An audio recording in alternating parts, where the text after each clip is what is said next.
ওই কি আগে সালাম দিব? ওহানের ইমামরা ভালো নাকি? সব কয়টা বদমাইশের দল। হুজুর কিন্তু এটা বেশি বাড়ছে, কালকে কিন্তু এটা পাল্টাইলাম। এই ইমাম সাহেব কি করতেছেন?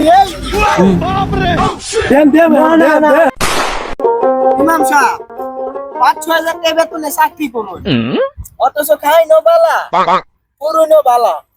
আপনার কি কোনো অবৈধ ব্যবসা ট্যাবসা আসেনি? আস্তাগফিরুল্লাহ, তওবা। কি কইন ভাই, অবৈধ ব্যবসা ট্যাবসা আছে মানে? তাইলে এত কম টাকা বেতনে এত ভালো চলেন কেমনে? আরে ভাই, আমরা যারা হুজুর আছি সব সময় আল্লাহর শুকরিয়া আদায় করে চলি। মাছ মাংস না খাইতে পারলেও কারো কাছে প্রকাশ করি না। অভাবের ভিতরে চললেও হাসি খুশি চলার চেষ্টা করি। আর আমাদের যে ইনকাম, ওই ইনকামের মধ্যে আল্লাহর অনেক বরকত আছে। ওহনের মোল্লা মুন্সিরা সব কয়টা শয়তান। আইছিলাম দাওয়াতে খাওয়াইতাম, তেনারে খাওয়াই হইল সব কয়টা বদমাইশ। সভাপতি সাহেব, আসসালামু আলাইকুম। হ্যাঁ, ওয়ালাইকুম আসসালাম। সভাপতি সাহেব, ইমাম সাহেবের আগে তো আপনার সালাম দেওয়া উচিত ছিল। ওই কি আগে সালাম দিব? ওহানের ইমামরা ভালো নাকি? সব কয়টা বদমাইশের দল। আর তুই ইমামের পিছে গুরস কি লেগে? তোর বাড়ির মধ্যে কাজ নাই? ভাই যা কাজ কর, আগে সালাম দিব মারাইতাছে। যা ভাই যা। সভাপতি সাহেব, এটা কোন ধরনের কথা কই? বদমাইশ হইতাম কেরে? বদমাইশ কইতাম না কি কইতাম? কাল কাজে হুমায়ুনের বাপে নতুন বাড়ির মিলাদ দিছিল, আমি তো আপনার সাথেই বইছিলাম। লাস্টে যে কিছু আড্ডি গুড্ডি আছিল সব তো সাইডে সুইটে খায়া লাইছু। আমি কি আমার নিজের লাগি কই? আপনার বাড়ির তো কুত্তাও আছে, কুত্তার লাগেও তো মানছে কিছু রাহে। ও সভাপতি সাহেব, কালকে যে বাজার থেকে রিস্কা দাইলেন দেখলাম 20 টাকার ভাড়া দেবে 10 টাকা দিয়ে গেছুন গা, এটা কি আপনার মনে আছে? মনে আছে। তো এখন কি করতে হইব? দেখলামই তো, বেটা ন্যায্য ভাড়া চাইছে, বেটার আরো মাইরে দিছে। আর আমরা বাড়ি কুত্তো কিছু মানুষের মতো হাড্ডি দিলে খায় না, জোর করে খায়। কথা কোন কি লেগে? এসব কথা কিন্তু বলা পাই না। সভাপতি সাহেব, আপনার আগেই কইছিলাম ইমাম সাহেবের লগে তর্কে যাই না যে। উচিত কথা কেউরই পছন্দ হয় না।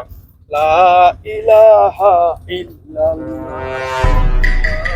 হুজুর কিন্তু এটা বেশি বাড়ছে, কালকে কিন্তু এটা পাল্টাইলাম।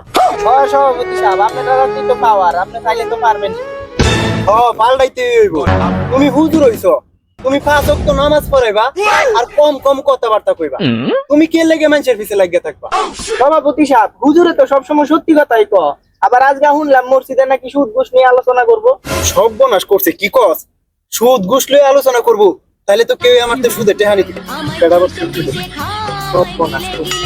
হ্যাঁ হ্যালো, 70,000 লাগবো 6 মাসের লেগে? আচ্ছা দেওয়া যাবো, সমস্যা নাই। কিন্তু ভাই এই বৈশাখ মাসে সুদের হারটা একটু বাড়ায় দিতে হইব। আচ্ছা সমস্যা নাই, টেনশন করেন না, আমি পাঠায় দেব না। ইমাম সাহেব, আজকে যে সুদে আলোচনা করলেন আমাদের ভালোই লাগছে, কিন্তু আমার ভয় লাগতেছে। কেন ভয় লাগতেছে? কেন? মনে হয় আমি চাকরিটা থাকবো না। চাকরি থাক বা না থাক, আমরা কাউরে ভয় পায় কথা বলি। আমরা একমাত্র আল্লাহরে ভয় পাই, কারণ আমরা আল্লাহর কাছে হিসাব দিতে হই। এতে চাকরি থাক আর না থাক, সত্য কথা আমরা বইলেই যাব। সর্বনাশ করছে, সুদ লয়ে আলোচনা করছে, এলাকার মানুষ মনে হয় সব সতর্ক হয়ে গেছে। ওই যে বই রইছে, যায় দুইটা ধমক দিয়াই। ইমাম সাহেব, আপনি কিন্তু বেশি হইরে লাইতাছু। বেশি করে লাইতেছি মানে?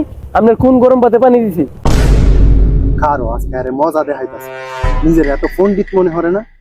আচ্ছা ইমাম সাহেব, সারাদিন তো মানুষের অনেক হাদিস দেন, আজকে একটা কথা কোন তো, আমরা মানব জাতি আর জিন জাতি মরলে জাহান্নামের আগুনে পুরাইবো। তাইলে আমরা তো মাটির তৈরি, আমরা জাহান্নামের আগুনে পুরাইবো, কিন্তু জিন তো আগুনের তৈরি, হেরে কি দিয়ে পুরাইবো? হুমায়ুন ভাই, আপনি কয়টা মাটি চাক্কা নেন তো। আর সভাপতি সাহেব, আপনি পিছনে যায় দাঁড়া। কখন পিছনে যায় দাঁড়া? আজকা পাশা এলাইছি, দেখি আজকা কি করে।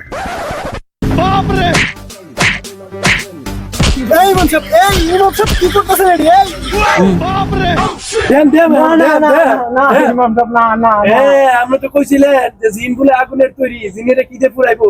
আমরা তো মারি তৈরি, এখন বেতা বানকা।